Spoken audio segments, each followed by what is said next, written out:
Kidnap చేసి తీసుకెళ్తున్నారు. అది మాకు 3వ రోజు తెలిసింది. అక్టోబర్ 28న వాళ్ళు కేసు ఫైల్ చేసిన తర్వాత 3వ రోజు హైదరాబాద్ ట్రేస్ అవుట్ అయ్యారు. ట్రేస్ అవుట్ అయితే అక్కడ ఏమీ మాకు తెలియదు అని చెప్పేసి అక్కడికి ఏం చేసి ఇన్ని రోజుల నుంచి నా పిల్లలు ఇప్పుడు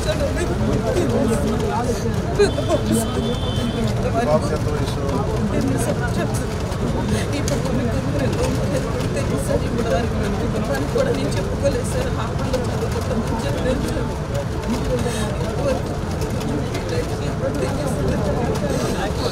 పోలీసులు న్యాయం చేస్తారని చెప్పి ఇప్పుడు ఆయన కూడా నాకు ఇప్పుడు వెళ్ళాడు.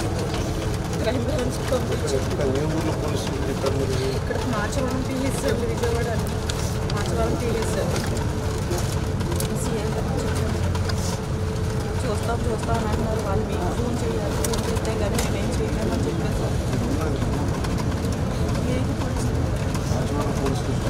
ఎఫ్ఐఆర్ పెట్టారు సార్. నమస్కారం సార్. నా దగ్గరికి శివకుమారి గారు అని చెప్పి George institute global health private కంపెనీలో పనిచేస్తున్నారు. వాళ్ళు వాళ్ళ అమ్మాయిని ఒక 8 months బ్యాక్ కిడ్నాప్ చేశారని ఒక కేసు వచ్చింది సార్. వాళ్ళ అమ్మాయిని అది 8 months మనకి ఎఫ్ఐఆర్ కూడా ఉంది సార్. ఒకసారి మీరు చూసి కొంచెం ఒకసారి నాకు అప్డేట్ ఇవ్వండి sir. Please sir, request sir. పంపిస్తాను సార్. మన కేకే గారిని పంపిస్తాను సార్. అవును పంపిస్తాను సార్. చూడండి సార్.